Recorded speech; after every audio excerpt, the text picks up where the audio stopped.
இன்றைக்கி night dinner என்னென்னா குருமா செய்கிறோம். குருமானா தோசைக்கு தொட்டுக்கிறதுக்காக செஞ்சிட்ருக்கோம்.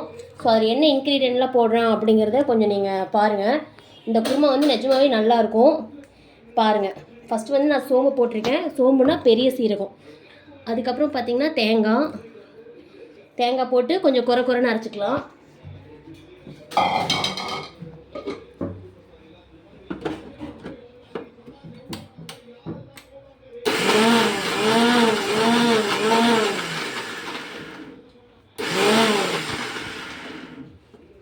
அப்புறம் என்ன பண்ணணும்னா அரைச்சாச்சு. அப்புறம் தக்காளி பழம் போடணும். ஒரு 6 தக்காளி போட்டுக்கோங்க.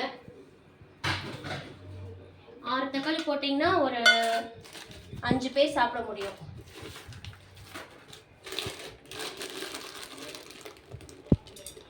அப்புறம் பொட்டுக்கலை, அதாவது ஒரு கைப்பிடி அளவு போட்டுக்கோங்க.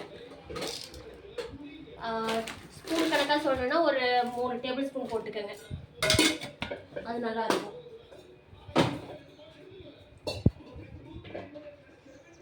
லைட்டாக தண்ணி ஊற்றிக்கங்க. இதையும் நல்லா நைஸாக அரைக்காமல் கொஞ்சம் குறப்பாக அரைச்சி எடுத்துக்கோங்க. அப்போ தான் வந்து குருமா வந்து கொஞ்சம் நல்லாயிருக்கும்.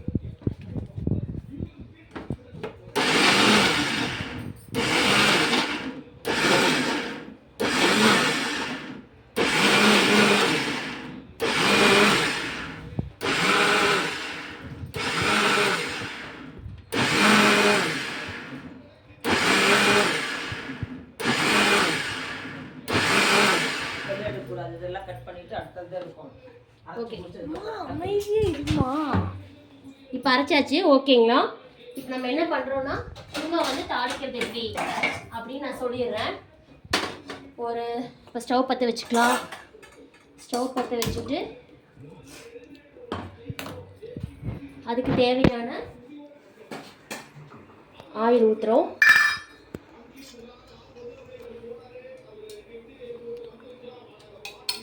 நான் வந்து நல்லெண்ணெய் யூஸ் பண்ணுறேன். நீங்களும் உங்களுக்கு என்ன எண்ணெய் யூஸ் பண்ணணும்னு உங்களுக்கு தோணுதோ நீங்கள் அந்த எண்ணெய் யூஸ் பண்ணிக்கலாம். எண்ணெய் காஞ்சதுமே கடுகு போட்டிருக்கேன்.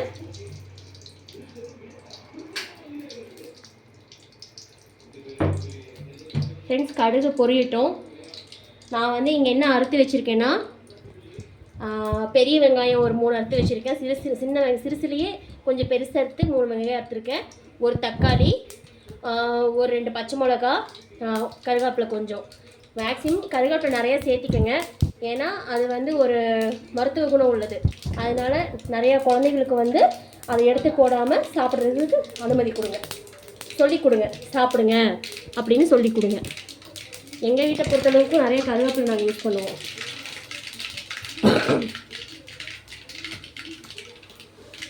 ஓகே, கடுகு பொரிஞ்சிருச்சு. ஸோ நான் வந்து அறுத்து வச்ச வெங்காயத்தை போடுறேன். ஓகே,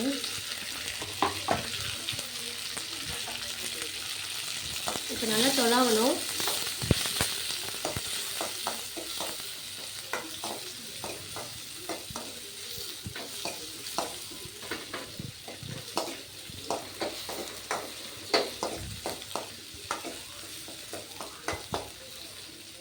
கொஞ்சம் உப்பு போட்டுக்கலாம்.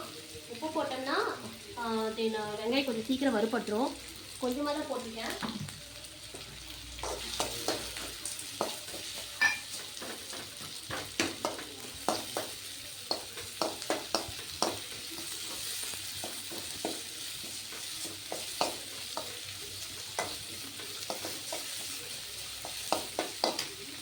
ஓகே, இப்போ நம்ம இந்த பச்சை மிளகாய் போட்டுக்கலாம்.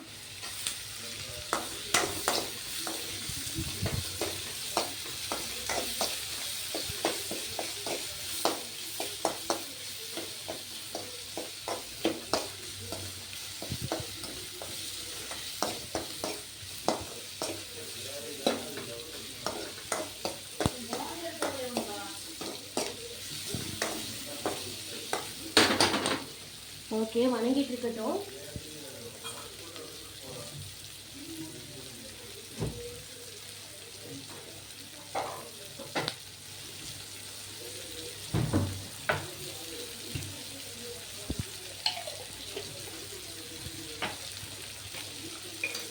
கொஞ்சம் லைட்டாக இஞ்சி பூண்டு பேஸ்ட் எடுத்துக்கலாம்.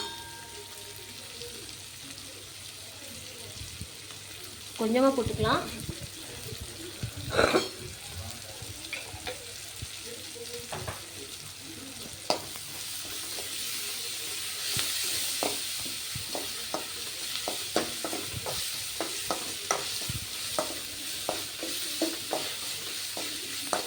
ஓகே, இந்த ஒரு தக்காளி வெட்டி வச்சுருக்கேன். ஸோ அதையும் அதில் சேர்த்துறேன் நான்.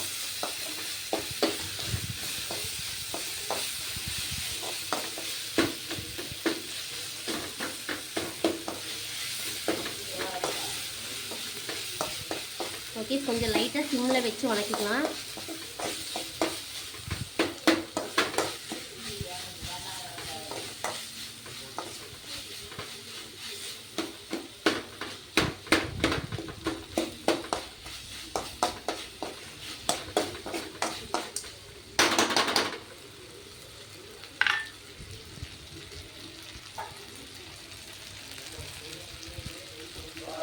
லைட்டாக மஞ்சத்தூள்,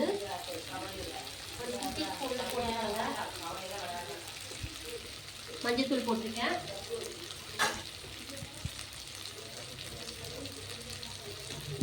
இது வீட்லேயே ரெடி பண்ண மிளகாத்தூள். இதுவும் ஒரு லைட்டாக ஒரு ஸ்பூன் காரத்துக்கு தகுந்த மாதிரி போட்டுக்கோங்க.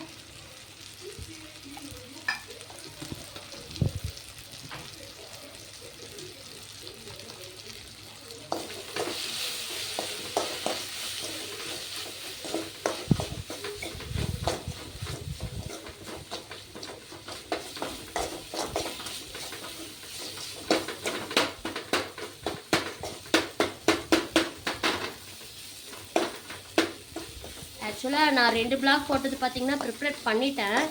ஸோ இது வந்து உங்களுக்காக நான் வந்து ப்ரிப்பேர் பண்ணிவிட்டு எடுத்திருக்கேன். ஸோ இது உங்களுக்கு பிடிக்குதா என்ன ஏதுன்னு பாருங்கள். இல்லை வேறு ஏதாவது இன்க்ரீடியன்ட் சேர்த்துறதா இருந்தாலும் எனக்கு கமெண்ட் பண்ணுங்கள், நான் சேர்த்திக்கிறேன். ஒன்றும் ப்ராப்ளம் இல்லை. எனக்கு தெரிஞ்ச மாதிரி நான் சமைக்கிறேன். இது எங்கள் அம்மா சொல்லி கொடுத்த சமையல்.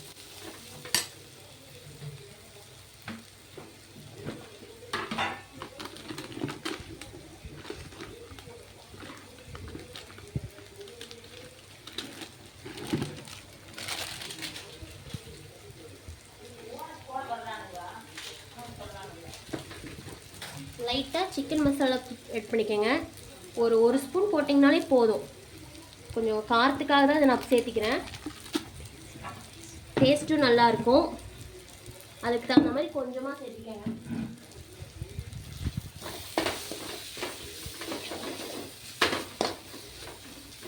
ஓகே, இப்போ நம்ம அரைச்சி வச்சுருக்கோம் இல்லைங்களா, அதாவது ரொம்ப நைஸாக அரைச்சிடாதீங்க. பாருங்கள், பார்த்தீங்கனாலே உங்களுக்கே தெரியும். அதாவது கொஞ்சம் தருதருன்னு இருக்கணும்.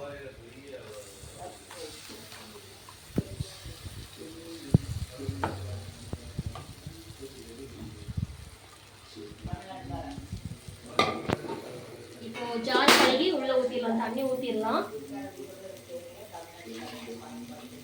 ஸோ பொட்டுக்கடலை போட்டதுனால இது வந்து கொஞ்சம் அடி பிடிக்கும், அதாவது கெட்டியாகும், திக்னஸ் ஆகும்.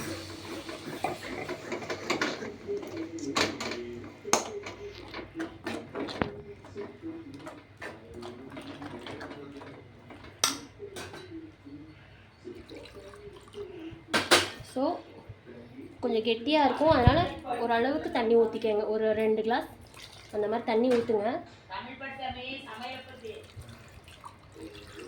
ஓகே,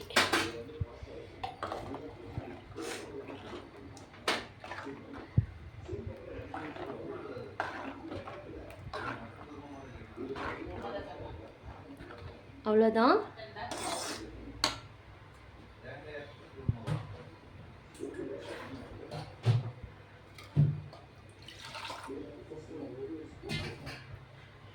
ஓகே,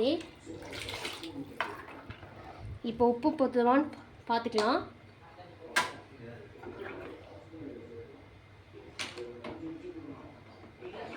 பாருங்கள், உப்பு போதுமான்னு பார்த்துட்டு உப்பு தேவையான அளவு போட்டுக்கலாம். ஏன்னா தோசை மாவுலேயும் நம்ம உப்பு போடுவோம், அதனால் கொஞ்சம் கம்மியாகவே போட்டுக்கோங்க.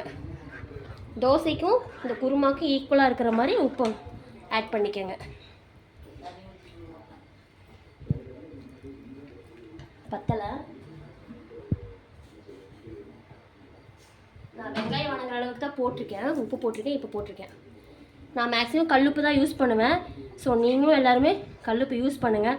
டேஸ்ட் நல்லாயிருக்கும் கல்லுப்பு போடும்போது. அவ்வளோதான் ஃப்ரெண்ட்ஸ். இது வந்து இந்த குருமா நான் ப்ரிப்பேர் பண்ணிவிட்டு தோசை கூட இது வச்சு காட்டுறேன் உங்களுக்கு. ஓகேங்களா? Thank you friends. நல்லா இருந்ததுன்னா எனக்கு ஒரு சப்ஸ்கிரைப் பண்ணுங்கள், லைக் கொடுங்க. நீங்களும் வீட்டில் ட்ரை பண்ணி பாருங்கள்.